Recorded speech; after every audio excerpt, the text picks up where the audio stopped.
Okay, so we've got a lot of Canucks stuff to go over here, and I know the title, the thumbnail, and stuff, it talks about some trades, and it's some funny stuff going on there. I will say, though, I am recording this video the night of Thursday, July 22nd, 11:30 p.m. This will be uploaded sometime around 11 a.m. PST tomorrow. PDT, I should say, instead. We're not using PST right now. So if anything does happen with any of these players from now, the time I'm recording this video, up until the time that is uploaded, then, hey, I apologize. We'll get to updating that when I do have time, because today is the NHL draft. So we will be doing a stream, and we will be doing a whole bunch of other stuff for the draft as well. So pay attention to the channel for that if you want to get the latest scoop on everything. But today we're talking about a few Vancouver Canucks players here. We're focusing on Eriksson, we're focusing on Nate Schmidt, also talking a bit about Braden Holtby, and also maybe about one more guy over here too.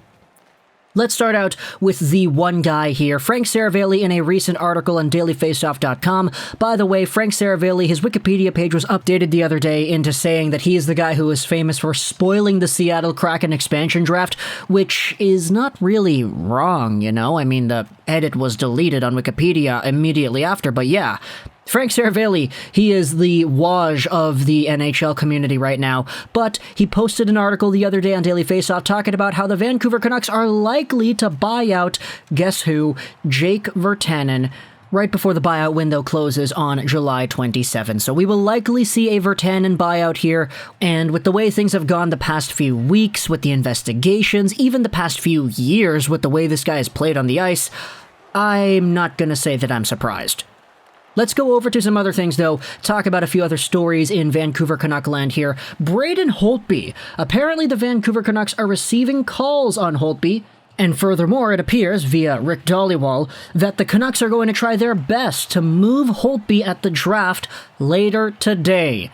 And yeah, this video is being uploaded before noon, so if anything happens from the time this video is uploaded to the actual trade, if there actually is a trade that gets made, then please don't go in the comments and talk to me about how I'm late about this. This video is being recorded the night of July 22nd. Furthermore, Rick Dhaliwal says this as well, that the agent for Braden Holtby has been given permission to help facilitate a trade. We saw stuff like this happen before with other Vancouver Canucks property, where a guy is on the trade block, the Canucks are really actively trying to move a player, and that player's agent is calling other teams' GMs and saying, hey, you know, there's this Loui Eriksson guy on the market, he's really good, you know, he's gonna go out there, score you maybe 30 goals, 60 points a year, and for the low cost of $6 million a season, you can be yours. That kind of thing, you know? So it appears Braden Holtby's agent's going to be calling up the phones using the other NHL GMs in conversations to maybe try and facilitate a trade here. So that's another update I wanted to go over as well in this video here. Furthermore, though, going back to Loui Eriksson, there is another thing I wanted to talk about in relation to Eriksson himself. This is what Jim Benning said about Loui in the latest press conference as well, that the Vancouver Canucks have indeed talked to other teams about trading Loui Eriksson for no return. Oh my goodness. That's pretty ugly right there, eh? The optics of this entire situation here, it gets worse and worse and worse year after year for Loui Eriksson here. Now, what exactly does this mean, trading Loui Eriksson for no return? Well, the past few days have been kind of weird for the NHL and trades, because the Arizona Coyotes have been the team that have mostly used this business model the past few days. Yesterday, we saw ourselves a trade made with Shane Gostisbehere, a trade between the Philadelphia Flyers and the Arizona Coyotes, where the Coyotes acquired Gostisbehere, as well as a few other things, some other draft picks and whatnot, for nothing. Yeah, you see the NHL graphic here on the Instagram page. Just 2 little dashes is the return that is listed for the Coyotes going over to the Philadelphia Flyers. And in fact, it isn't even the first time we saw this happen in the week, because we had ourselves Andrew Ladd get traded from the Islanders to the Coyotes in a similar situation. It was Andrew Ladd from the Islanders plus a few draft picks for nothing. And for me personally, I didn't even realize that you can go out there and make trades for nothing. Like, I always thought, I don't know about you, but I've always thought that when it comes to making trades where you're unloading a big contract and you're getting salary off your books and you don't really care about what it is you're getting in return, I thought the default was future considerations, like you trade this player and these picks and whatever for future considerations, because there's technically a return, it's just not really well defined, and it's really just there on a technicality. But for these trades here with the Coyotes, man, oh boy, they're really doing these other teams a favor by just going out there and taking their expensive players, with the compensation being a few draft picks here and there.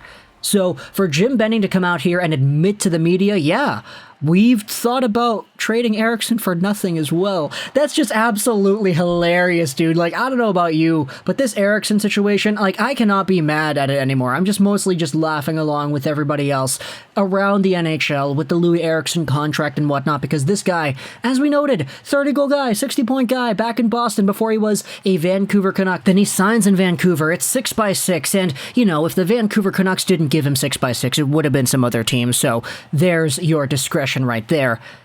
And then guess what? He completely fizzles away. He is so bad. He is not the guy that we thought we were signing all those years ago to play with the Sedins and be the third Swedish brother on that line and all that. Yeah, it was just a complete failed experiment here. So now Jim Benning going out there trying to trade Eriksson for literally nothing. That's just kind of funny to be mad. But you know what's not really all too funny? The Nate Schmidt situation here. Mostly because this situation kind of gets me a little bit more confused than anything. Because it comes out from Jim Benning today that apparently other NHL teams are indeed calling the Canucks about Nate Schmidt. There's a lot of interest around the NHL, he says, about Schmidt. Jim Benning also said that teams are calling about Nate Schmidt and talking trades, but that it was not him that was shopping Nate Schmidt in particular. So there's a little bit of the weirdness coming out here, you know? It's always kind of funny trying to catch out Jim Benning on a lie, because this guy always goes out there and he makes these media statements that everybody wants to hear, you know? When you have the rumors coming about saying, oh, Nate Schmidt's on the block, you know, Canucks this, Canucks that, they might be trading him, what you want to hear from your GM is, no, there's no situation on Nate Schmidt, what are you talking about? And that's what he said. He said that in the media a few days ago, but now it's like, yeah, other teams are going out there, they're calling about Nate Schmidt. It's just not him in particular that is being the guy shopping this player. So the way things are going down here, you know Nate Schmidt's probably going to get traded sometime in the next few days, if not at the actual draft itself. We'll be taking a look at seeing where Schmidt ends up, and you know what? I honestly am not really all too surprised seeing the comments come about with Benning this way, mostly because, you know, you never really want to reveal your hand to other NHL general managers. If Benning comes out here and he talks about, yeah, we're trying to shop Schmidt, we're doing this, we really want to get rid of this guy, all of a sudden that's leverage for other NHL teams who actually want Nate Schmidt to say, okay, well, they really want to get rid of him, meaning that maybe we can ask for a lower price in return, and they'll do it.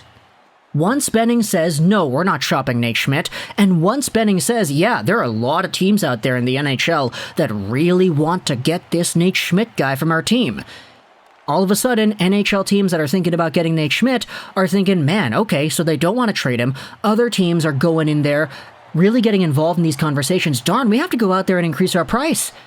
And, you know, it's negotiations, right? It's optics. It's taking a look at how other NHL GMs are reacting to these comments, which is why these comments are even being made in the first place. Are the Vancouver Canucks looking to Nate Schmidt and saying, okay, we need to trade this guy? It's likely that they are, because Pierre LeBrun and all the other insiders reported this the previous few days that, yeah, the Canucks are trying to trade Schmidt. He's one of the top guys in the TSN trade bait list earlier this week as well. So if Nate Schmidt stays a Vancouver Canuck for 2021-2022, I'll be very, very surprised. And quite frankly, that's kind of the story here for a few of these guys over here. Schmidt, Virtanen, most likely gone. Holtby, yeah, he's probably going to be gone too. And then we have Loui Eriksson, wherein the Canucks are trying to trade him for literally zero, and that's not really going all too well. So talk to me in the comments what you think about the Vancouver Canucks in this entire discussion over here. If you made it to the end of the last video, then hey, thank you for commenting the Beauty League. And if you're here at the end of this video, which you are, because, you know, it's the end of the video already, comment in the comment section below Turtles, because Braden Holtby might be gone, and that guy was held up at the border coming into Vancouver because he had turtles. That's our comment section keyword for this video. If you want a chance to be featured in the next one, then hey, go ahead and do that. It lets me know if you made it to the end of the video, because, you know, watch time and all that stuff, engagement, it's really important for YouTubers and all that. But either way, talk to me in the comments what you think about Holtby, Schmidt, Eriksson, this entire stuff going on with Benning in the press conference yesterday. Hope you enjoyed this video. Rolls 99, and bye.